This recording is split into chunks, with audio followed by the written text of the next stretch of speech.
Hey guys, I'm Errington Thompson, and you're listening to or watching Old School Guys talking old school music. And of course, I have my great friend, Larry Fulcher, two-time Grammy Award-winning bassist. Larry, how are you, man? I'm doing good, man, and really happy that we have as our guest today, Mr. Jemmott. I'm just smiling head to toenails. The last time we saw a smile like this, we had a great drummer on. Last time we saw a smile like this, James Gadson. Yes, there indeed. you go. Yes. James. So, as our special guest, we have Jerry Jemmott, also a two-time Grammy Award-winning bassist, legendary bassist, Jerry Jemmott. How are you, man? I'm feeling great, man. Good to be here. Good. Let's start off with how you got started with your love of the bass. And I heard this interview with you a couple years back, and it said that you were listening to one of Miles Davis's tunes, and you heard Paul Chambers playing. How did that come about? Well, I'll tell you, I'm hawking my book right now, I'm That Guy, which tells my whole traumatic story of brain injuries as a child coming up. And when I discovered Paul Chambers after my 10th TBI from a car accident, this time I went in a whole new direction. It gave me a life, basically. And I began to, I didn't know things were different, but apparently the music I've been hearing before sounded different to me, and I picked out the bass of something I felt would fit with my personality and my shortcomings at that time from having so many TBIs. And it worked out well. It gave me a life. Here I am today talking to you 65 years later. So you picked up originally the stand-up bass. Oh, yeah. And tell me, how did you learn how to play that? Were there lessons involved? How did that come about? Oh, for sure. When once I decided I wanted to do something, finally in life, my mother said, well, that's great. You want to do something now, but you have to have a teacher, and you need a bass and blah, blah, blah. And when you get to junior high school, we'll make that happen. And that's what she did. She promised me a bass when I got to junior high school and a teacher. Couldn't come without a teacher. Had to have a teacher. So I had a teacher, and for the first year, we went through September through, July, and I went to the summer program and auditioned for the All Bronx Junior High School Orchestra, and I became the principal bassist. There were three of us, and when we made a recording. It was my first recording session. When I got the record, I could hardly hear the basses, and I was so pissed off and so disappointed. I went home and worked harder and harder to get a bigger sound. Thought that was the problem, probably. But I didn't realize with my condition, with my traumatic brain injuries, I really don't hear well. I never heard well, and I have a terrible memory. So for me to getting even music was like really a long shot. But this is something. The only thing I could think of doing in my life was I finally found something that I wanted to do. So I approached it with that attitude, and this was like summer school was over, and then by September, I had my first professional job working with Smile and Henry and the Rhythm Makers. And that was it from there on. I played every kind of music you could think of, every kind of band you could think of from that point on. I'd do a job, and there'd be like 5 or 6 bands on the show, on the gig. It would be a corporate gig, so to speak, where a social club would have a night out, and they rent the big ballroom, and they have like a Latin band, a calypso band.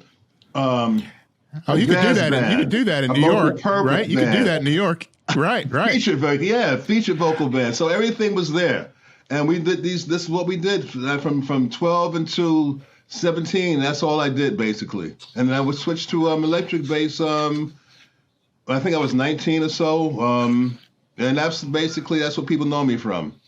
But during that time playing electric upright bass, I had a great time playing. I played with Mercer Ellington. He wanted me to join his father's band at some point. I played with a group called the Mixed Birds, a bunch of young musicians like the Newport Youth Band, where I met a lot of great musicians, Frank Mitchell, Barry Outshall, Richard Dubin, a lot of great musicians came through that program that Alfie Wade started for us. So I'm really appreciative of the people who really made it possible for me to even have a life in music, to get to this point where I can go on and go into the studio and make records and go and make films and commercials. Well, that's the front story. I just gave you the backstory. That's the front story. What I told you, nobody knows. That's all in the book. In my book, I'm that guy. Oh. But that's not all. You won't find that on the website. And is the book out already? It's going to be out on Amazon. Is the book out already? It's coming out this year, and Robert Trujillo is writing the foreword for it. Nice.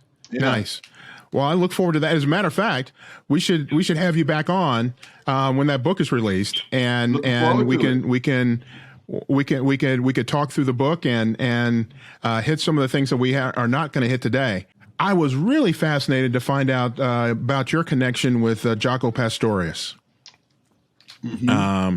I thought that was just fascinating. First of all, how you hooked up with him. It wasn't like he sought you out or you sought him out. It just was one of those things that kind of happened in the cosmos. Well, actually, he did. He did seek me out. And it's a long, music is funny. Jimmy Tyrell, the bass player, whose place I basically moved into when I became a studio musician in 1964, 65, he sent me Jaco's album in 1974 when it first came out. He had moved up to become the vice president of Columbia Records. And he sent me Jaco's album. And I said, wow, this cat put the work in. All the things I thought about doing, Jaco did. So years later, I get to making a video with Arlen Roth, album of Arlen Roth about Robert Johnson. And he told me this article in Guitar World magazine where Jaco is being interviewed, and he says, I'm just a poor imitation of Gerald Jemmott. So right away, I knew he had been listening to me. I had been listening specifically to B.B. King records because that's the only time, well, it's only the two times I've been called Gerald in my life on a repression. When I signed my W-2 form, that's when I used Gerald. And King Curtis introduced me as Gerald at the Fillmore. So that kind of it's in there. But I knew where his point of reference was from. And so later on, years later, I had a mutual friend I met in Amsterdam. He said, Jaco wants to contact you. I said, give him my number. So I gave Pablo my number, and he gave it to Jaco. And he called me in 1984, and he wanted to do this video. He wanted to lay it on the line and leave something for the kiddies. So that's how it got together. It was really absolutely fascinating. Truly. Yeah. So, Jerry, I'd like to talk a little bit about some of the tunes that you recorded with Aretha Franklin, the Queen of Soul. Let's start with the tune "Think," which is one of her signature tunes. She's got several, but that's one of them. How did that come about, and what were your thoughts going into that? Whew. Yeah. Well, how much time do you have? Well, right now we've got all the time you need. Go for it. Tell us. The story is, and you can read about the story in my book, I'm That Guy, which I'm constantly have to remind myself to talk about because it's been a long time coming. But it started, I was booked on this session sometime in March, and Martin Luther King was assassinated April 3rd. And we did 11 days after his assassination. No, we did on the 15th. Okay, on a Monday. Okay. And I was just hired to come down and basically listen because the producer thought he might need me. He said, you're going to get paid for 2 sessions. Just come down and we might need you and just observe. I'm a paid observer. First time ever I've ever been called to do something like that. Never happened before. It's never happened since. But I took the job like that. And I got to the studio, and the band was already in there, and Aretha was in the studio, Studio 8 Atlantic Records, and they were working on this tune, and I'm listening to it, and I got it, okay. But this is 10 o'clock in the morning, and the room was crowded with people. Cissy Houston was there, the Sweet Inspirations. John Houston was there. Whitney was there. A bunch of people came, in and out. And this was starting at 10 o'clock. And at 1 o'clock, they still hadn't done the song. They were working this one song for 3 hours. And I'm like sitting there, and I was like basically dying. This is my sweetheart, the queen. And like they were just abusing her music, and they couldn't get it. It was like, and this was an all-star band from Muscle Shoals. They were like, and people who I admired. I'm a great Tommy Cogbo fan, so but it wasn't happening. That song was not happening. And I got it, so at 2 o'clock, Jerry Wexler said, go in there and see what you can do. And 2 takes was over, basically. Wow. I played a country groove, or you can call it a gospel groove. Really simple, coming off her piano introduction. And I picked up a lead-in after her introduction that fell in, and they used that same lead-in going from each section of the song. Ba-bum, bum, ba-ba-ba-bum.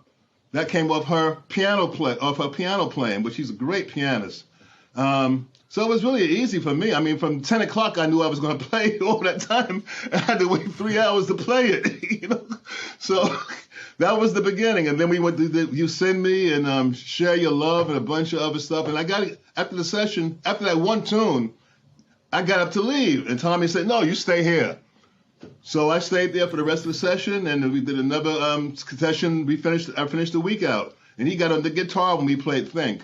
He picked up his guitar and started playing some, I call it bebop bluegrass, because that's what it sounded like to me. But if you listen to the song, you hear this running line going through the song all the time, and it's like bebop, it's bluegrass, mixed together. He was a great jazz musician, Tommy Cogbo was. He died at an early age. Great player, one of my heroes. Engine number 9, all the Wilson Pickett stuff he did before, all the Aretha stuff he did before, Since You've Been Gone, Baby, Baby, Sweet Baby. I can run them off. I mean, this was like, it's great. But the real story is with that, those cats in Alabama, Jerry, go ahead. Jerry,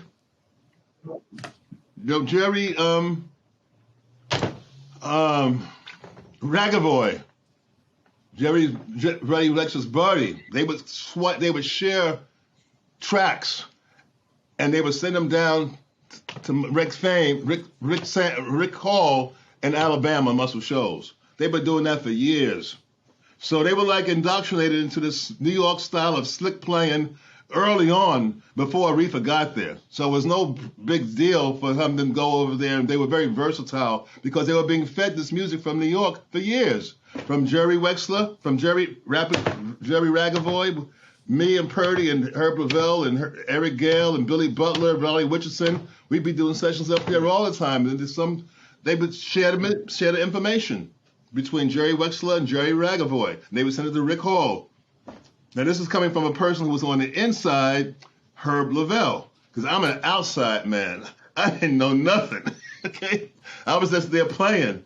But Herb told me in the 80 years when we got together that, hey, this was the deal, baby. This is what was going on. I said, wow, isn't that something?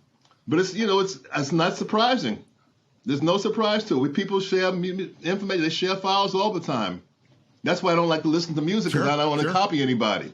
It's hard not to be original if you're listening to music all the time. So I've always kept my ears like, listen to the radio. Nah, I don't want to hear that. But you got to stay relevant in the process. So it's all good. Balance. Larry, you got a question? No, man, that makes total sense. It's hard for me to listen to music unless it's just certain people that I want to hear. But just to get in the car and turn on the radio, he's right. That stuff sticks in your head. And I'd rather just hear my own stuff going through my head. It's not ego. It's just I'd rather develop. You got it, baby. Yeah. Keep that originality. So on that keep that originality. So Jerry, on that same album, the next tune is a Carole King tune, another basically signature Aretha Franklin tune. Say a Little Prayer for You. Yeah, man, that was the killer. That was Dionne Warwick's hit at the time, and we just did. After we did "You Send Me," she just started calling off songs, and they had been rehearsing these songs apparently, because you go in the studio prepared. They had a whole program worked out. The only problem was Fink. They hadn't figured that out, what to do with that, and they started with that. They might have started at a previous session, maybe months before that. That's why Jerry said, like, I might have a problem. I might need you. He wasn't sure, but yeah, that Carole King song, I Say a Little Prayer. We were on it. I was on it because I had listened to that. I love like odd time signatures, so the little 5/4 part in there. I think whatever it is, a little something little catchy thing in the middle of it that's you have to memorize basically to play it. And we had a good time with it. I mean, they were on it. They had rehearsal. They had the background parts and everything. It wasn't like this was like a whim. They had to lay it out. So was Aretha playing keyboards on most of that stuff? Oh, all the time. Spooner was there playing the songs of hers, man, when she played keyboards, they just had a whole nother vibe to it. I mean, you can tell her keyboard player. She's a great player. Yeah. Loved her keyboard player. Yeah. She loved Ray Charles, and she was well trained. I mean, she was like, gifted. Yeah, I mean, also like Fats Waller and stuff like that she could do. Yeah, she played the whole realm of stride piano. She had it going on. She had it going on. She wasn't, her feature was singing, but she can get down and play a solo. She would, she could work. She could work and had a particular style, much like Ray Charles. I think of I think of Ray Charles a lot.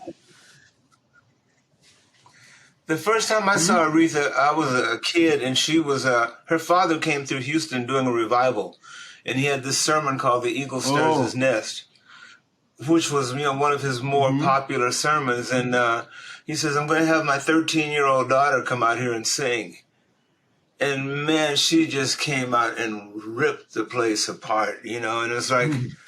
I'm younger than her, but here's basically a kid. I can relate to her being a kid, and she's singing like this. Oh my gosh, just tremendous. I love her. Well, once you're blessed, that's a blessing to witness that the beginning of something that strong and so powerful that was going to take over the world at such a beginning early time. Wow, that must have affected you greatly. How old were you? I haven't forgotten it. I was 8 or 9. Okay. And no, I have not forgotten it at all. No, you won't forget that. In the opening. What'd you say? Go ahead. Continue. Oh no, but there was at the Houston Symphony Hall, and yeah. But anyway, that's that. But I loved her. Let me transition from Aretha Franklin to somebody else you worked with, Benny King. And this is a tune that I'm going to play a segment of it, and I'm hoping that we can get the copyright approval for this.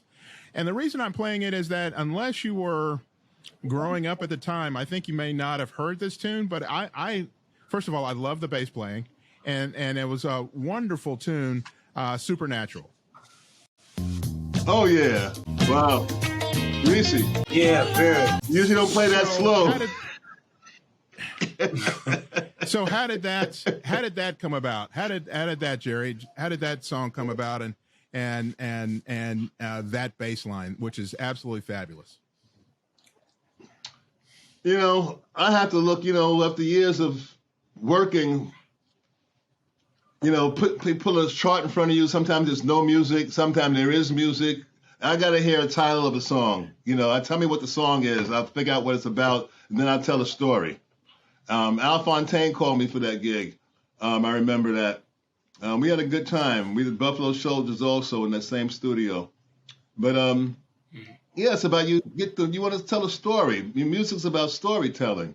So you tell a story. You're going to play something that's appropriate for that particular story. It's not it's just something simple. It was the tempo makes the story, the key, the phrasing of the lyrics, the singing quality, all these things get into my head, And from there, I compose something that's going to make sense and elevate what I'm hearing. So what you're hearing is the melody of what I'm trying to, like a diamond, like a ring. You want to put it in a setting so that the gem, the stone shines. You don't want to see the ring.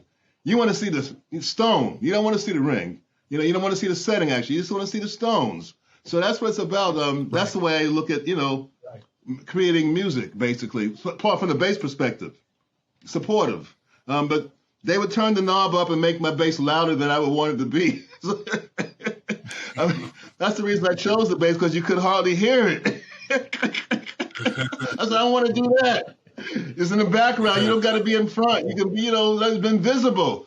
Play and have a good time. At that time, you couldn't hardly hear the bass. At least I couldn't. But I didn't realize I had a very deficient hearing. I never heard well. So that's what tricked myself in the bass. Jerry, I have an anecdote about that tune. There is a break in it where you go, bop, interplanetary, bop, bop, bop, extraordinary. So I'm playing in a club in St. Paul, and it's a basement club, ghetto nightclub. And we got to that part of the tune and was blop, interplanetary, blop, blop, blop. And just in time with those beats were gunshots. Mm-hmm. Oh, no. Oh! I'll never forget it. So by the time the second break was over, my bass was unplugged and I was out the door and up some stairs. but I'll never forget, man. That's what I think of when I hear that tune, man. Those breaks, gunshots, ghetto nightclub. That's a true story, 100%. But right in time, like, pow, pow, pow, pow. And I figured the guy must have been waiting for that, Oh, no doubt about it. He knew the song. That was a hit. It was a hit. People know. People remember music. They know. They pick the spot. The thing you say about your bass part has to tell a story. I feel, Jerry, exactly the same way. I feel if you listen to a tune and internalize it as a player, the tune will eventually tell you what clothes it needs to wear. You know what I mean? It will tell you what to do, Yeah, for sure. I like that. So that tune actually rose to number 1 on the soul charts, and number 5 on the Billboard Hot 100. So that was really, I loved that tune when I was growing up.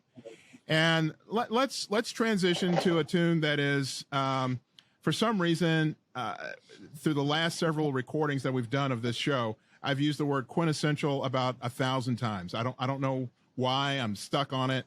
But B.B. King's tune, A Thrill Is Gone, really shot B.B. King from just a blues artist to possibly the blues artist of his time.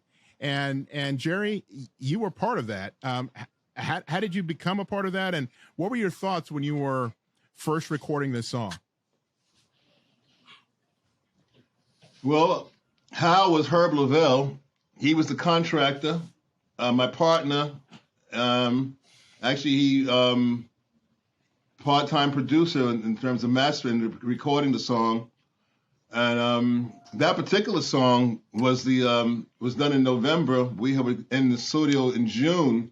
And it's unusual to an artist sometimes to record June and then go to November. But the June recording, we recorded Why I Sing the Blues. And that was a big hit. And they said, we got to go back in here and do something else. So we went back and that was only like half of an album. It was on the other half of the album was a live album that they didn't have enough time to do a full album. So they said, okay, let's do a studio version. And we'll do some studio tracks and we'll put the two together. And they called it Live and Well. So I recorded the well side. Live and Well. We did 4 or 5 tracks, and Why I Sing the Blues was one of them, and that was a big hit. And then they called us back in to do November to do Completely Well. That's what it ended up being called. And we did a bunch of tracks. We did enough for 3 albums in that space of time. They went on to Indianola, Mississippi Blues, and some other things I see that we have. They've taken tracks from those early sessions from, but. That was, BB had a lot of confidence in what we could do at that point. He bought that song in. He told me this years later, actually. What happened was he would bring a material and we'd just play it. That's all. And whenever I watch his foot. He'd stand in front of me with a legal pad of lyrics, and on the music stand, he'd pat his foot. I watch his foot, and I hear him singing, hear his guitar, and I decided what I was going to play to make it to uplift it, basically. And it was a very simple formula I had established back in the summertime, where everything he played, I played the opposite, basically. I mean, that was a strategy. When you do a lot of recordings and being creative, you have to come up with a formula, sometimes a strategy, so you don't go crazy while you're making all these records for people and you don't know where they're going. So you kind of, you're busy. You don't want to repeat yourself. So you do fast one day, slow the next, a lot of notes the next day, as few notes the next day, things like that to keep the interest going in my blood, basically. So he would play things in triplet time, the typical blues, shuffle, ba-ba da da ba da da ba da da. Everything was that for him. Ba-ba da da ba da da ba da da ba da. 1 2 3 1 2 3 1 2 3 1 2 3. Blues, swing, whatever you call it. That's his thing. So I played everything opposite. Ba ba ba ba. 1 and 1 and 1 and 1 and against it. So I established that formula in June, and so it was pretty simple. That he came in with this song, which he told me years later he had been messing with for years, because it was written in 1958 by piano player out in Los Angeles. I forget his name. You can look him up. He's the original Phyllis Gordon. BB was a DJ, so he had heard this song a long time, and he couldn't figure out what to do with it. He wanted to do something with it. And so he decided he was going to bring it to the studio to these guys because we seemed to have affinity for his music, to do something with his music. So he bought it in November, and we did something with it. He played the blues, I played the samba. You and I had this conversation last week about how you intentionally put those funk grooves under BB. And man, those going back to those times, those two records, I mean, they helped BB cross over, man. Some of the stuff, I mean, you were playing like Why I Sing the Blues, your bass line on Let's Get Down to Business. It was serious. I'm so excited. You know what I mean? You were playing serious funk under the blues. So it gave license to the rest of us bass players to go, wow, Jemott's doing this. Okay, I like that a lot better than dum da dum da dum da dum da dum. You know what I mean? So man, you opened a lot of doors. You opened a lot of doors in that time period, and you helped BB get across to a whole nother generation, a whole nother demographic, even another demographic of black people, like people who were into Harold Melvin, people who were into the OJs. Your bass lines, man, I'll give you those props. You did it. You did it. Well, thank you. That was my mission. I said to give them something to play. When I heard the radio, when I first picked up electric bass, I said, the bass deserves more than that, because I love the bass. The bass was my life. I said, they're not treating the bass right. I mean, James was out there doing this thing, but the other stuff I heard, something that's pissed me off one day. And I just got that thing in my head, and that set me off, basically. Telling a story, like you said. But I'm glad you've been recognized for doing that, making the music happen. Larry, I'm thinking that we should probably have Jerry come back. He's got a book coming out in a couple of months. Let's have him come back. We'll talk about his book. We'll talk some more about his music, and hopefully we'll help promote his book a little bit. I'll be glad to, man, because we've only hit about 1% of the things that Mr. Jemmott has done, and every bass player that I know that I've told you were going to be on, you go, what? Oh man, no, you got to come back. I love it. Like telling my story, it's all in my book. I've given interviews for the last 30, 40 years. Just briefly, I didn't know my son asked me the other day, how did you know you was famous, Dad? I said, well, I went to rent a car in 1972 at Sunshine Rental, and I gave him my license name on my license, Gerald Jemmott, because I don't use Gerald for nothing but my license. And on top of the deal that you do for him to get paid during the session. And so I gave him my name to get the car. He said, Gerald Jemmott. I said, yeah, King Curtis live at Fillmore West. I was like, yeah. Oh, man. Come on down. There you go. Yeah. There you See, go. and we haven't even talked about Soul Serenade or Memphis Soul Stew, none of that stuff, man. Woo. Yeah, we're definitely going to have to hit Memphis Soul Stew. I love that tune. Hey, let's leave it here, and we'll come back and we'll talk some more with Gerald Jemmott. Gerald, thanks so much for being on Old School Guys Talking Old School Music. We really appreciate it. Yeah, man. Yeah. All right, my pleasure, Larry. A lot of fun. Yeah, this could go on for a couple of hours, easy. And especially if we get the clearance to play some of this stuff. And to y'all who are listening and checking out this podcast, remember these song titles, and we can't play them all for you, but Google them. Go get B.B. King's Live and Well. Go get B.B. King's Completely Well. Listen to Jerry Jeff Walker's Mr. Bojangles. It's this man right here. Oh man, just too much. But we will make sure that we have a nice list on our blog. And again, thank you so much for watching. I'm Errington Thompson. He's Larry Fulcher. And again, thank you, Jerry Jemmott. We really appreciate it. My pleasure. Thanks, man. All right. Peace. Thank you.